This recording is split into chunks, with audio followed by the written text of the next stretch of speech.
کتنے ہی آیات میں اللہ نے امت مسلمہ سے، امت محمدیہ سے، ایمان والوں سے، مسلمانوں سے وعدے کیے ہیں. بلکہ اللہ فرماتا ہے میں یدافع عن المؤمنین، میں دفاع کرتا ہوں مومنوں کی طرف سے، میں دفاع کر رہا ہوں کافروں کے.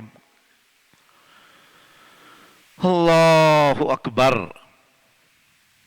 اربوں مسلمان ہیں لیکن اس وقت خون کے آنسو رو رہے ہیں. کوئی قوت نہیں، کوئی طاقت نہیں، کوئی سلطہ نہیں، کوئی کنٹرول نہیں، کوئی غلبہ نہیں. مسلمان مغلوب، اسلام مغلوب، ہمارا جھنڈا سرنگوں، ہمارا سکہ نہیں، اس وقت سکہ نہیں چل رہا، سکے کی کوئی قیمت نہیں، ہمارے نظام کی کوئی قدر و قیمت نہیں، کوئی حیثیت نہیں. اور اسی طرح ہمارے جسم کی، مسلمان کی عزت مال کی، اس کی جان کی کوئی قدر و قیمت نہیں، ہمارے خون کی قدر و قیمت نہیں. اس وقت کائنات میں سب سے سستا خون مسلمان کا ہے. کیسے ہو سکتا ہے، کیسے ہو سکتا ہے کہ اللہ رب العزت کے عظیم نبی کی عظیم امت، کنتم خیر امہ، امت مرحومہ. خیر امہ تو قرآن مجید کے لفظ ہے نا، امت مرحومہ صحیح حدیث ہے.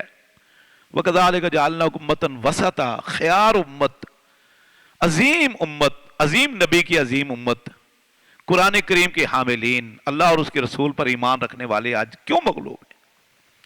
وجہ یہ ہے کہ ہم نے وہ اسلام لیا ہے جس میں ہماری دنیا چلتی رہے، کھانے پینے کا نظام اور سسٹم چلتا رہے.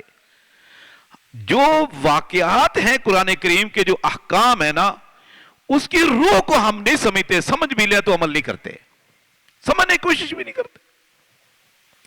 اب یہ جو سورہ بنی اسرائیل کی پہلی آیت ہے، اللہ فرماتے لِنُرِيَهُ مِنْ آیَاتِنَا.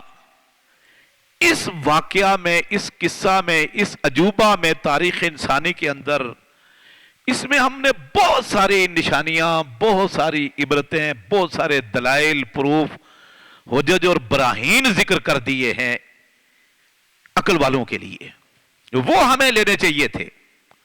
ابھی یہ رجب کا مہینہ ہے، اب یہ مسلسل اس میں کانفرنسیں ہوں گی، پوری پوری رات پروگرام ہوں گے، بلکہ پورا پورا ہفتہ چلتا ہے.